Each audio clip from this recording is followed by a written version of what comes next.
Assalamualaikum warahmatullahi wabarakatuh. Apa kabar semuanya? Semoga kita selalu sehat dan selalu dalam lindungan Allah Subhanahu wa Ta'ala. Amin ya Rabbal 'Alamin.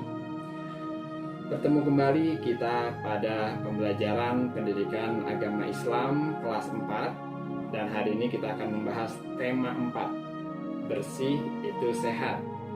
Nah, adapun kompetensi dasar yang akan kita bahas adalah KD 3.14, memahami tata cara bersuci dari hadas kecil sesuai ketentuan syariat Islam.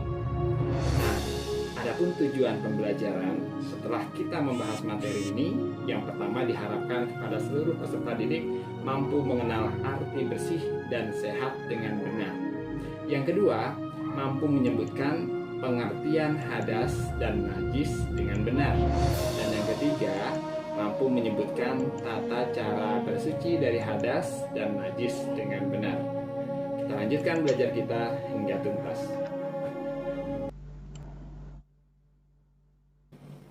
Sebelum kita memulai pembelajaran hari ini, mari kita berdoa terlebih dahulu. Berdoa mulai. Bismillahirrahmanirrahim. Raditu billahi rabba wa bil islami dina wa bi muhammadin nabiyyan wa rasula. Rabbi zidni ilma warzuqni fahma. Amin ya rabbal alamin.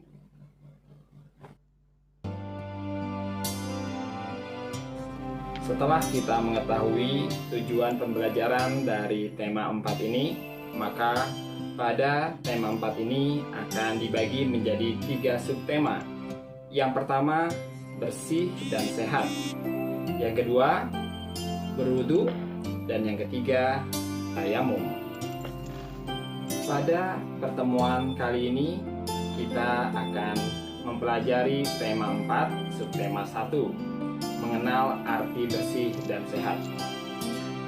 Bersih artinya bebas dari kotoran. Suci artinya bebas dari najis. Hadas adalah keadaan tidak suci bagi seorang muslim. Najis adalah yang menjadikan terhalangnya seseorang beribadah kepada Allah Subhanahu wa Ta'ala. Misalnya, terkena jilatan anjing, terkena kotoran atau tinja, terkena darah, atau terkena air seni. Selanjutnya, perbedaan antara najis dan kotor. Najis sudah pasti kotor, tapi kotor belum tentu najis. Misalnya, terkena tanah, tinta, cat, atau ludah. Jika badan kita atau pakaian kita terkena tanah, tinta, cat, ataupun ludah, maka pakaian yang kita gunakan tersebut masih bisa digunakan untuk sholat, karena benda-benda tersebut bukanlah termasuk benda yang najis, sehingga tidak terhalang bagi kita untuk melaksanakan sholat. Selanjutnya, bersih atau suci. Bersih atau suci dibagi menjadi 2, yaitu bersih dari hadas dan bersih dari najis.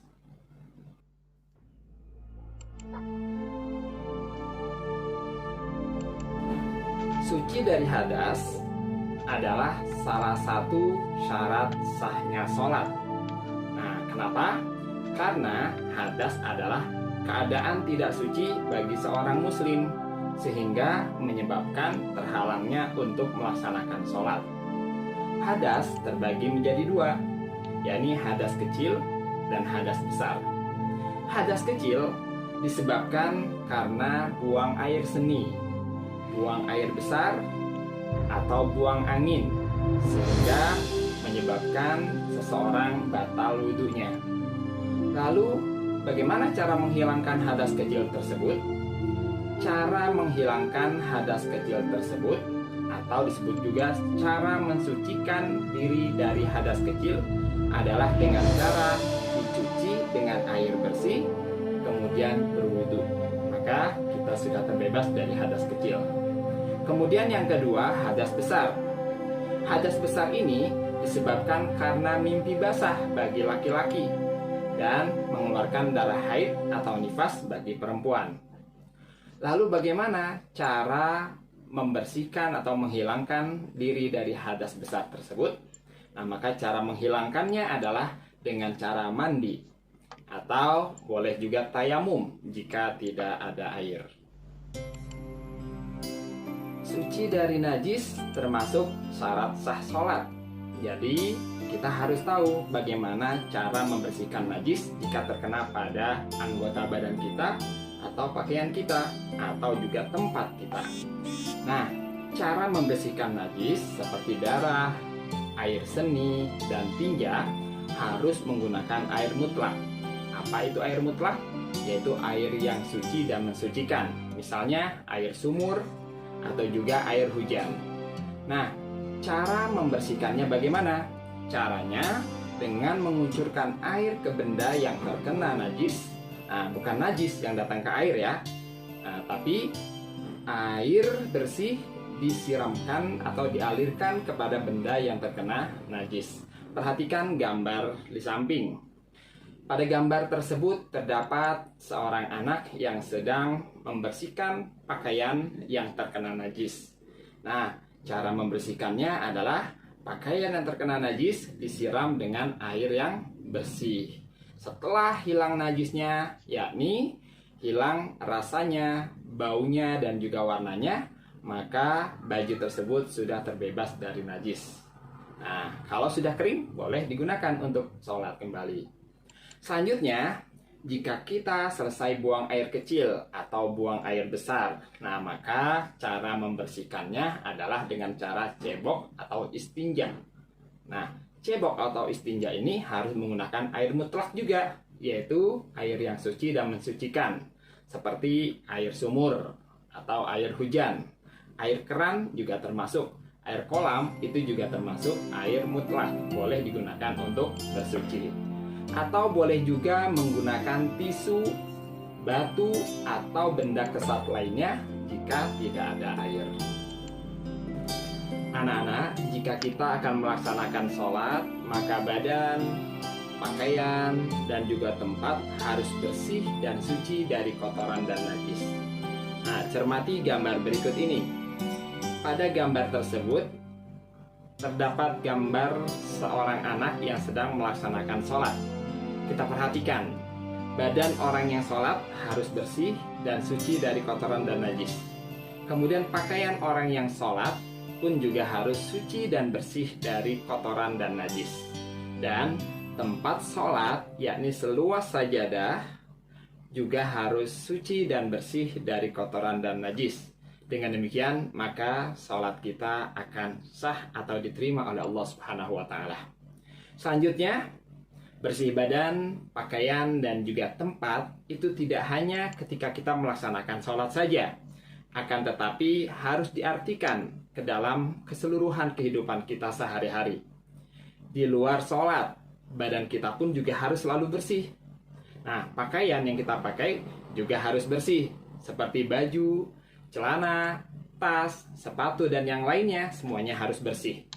Begitu juga tempat kita ketika kita berada dimanapun.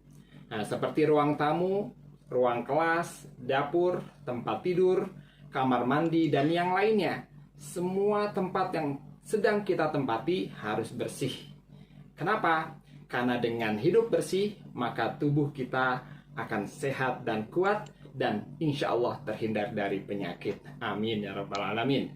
Nah, selanjutnya silakan kalian perhatikan gambar berikut ini. Di sana terdapat gambar orang yang gemar menjaga kebersihan badannya.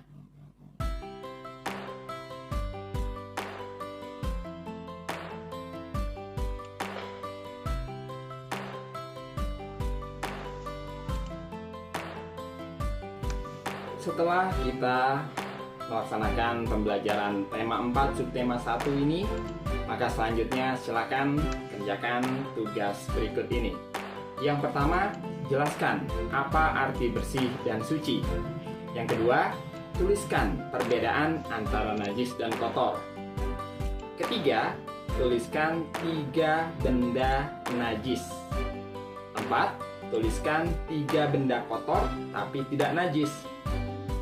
Dan yang kelima, tuliskan bagaimana cara membersihkan pakaian yang terkena najis. Selamat mengerjakan.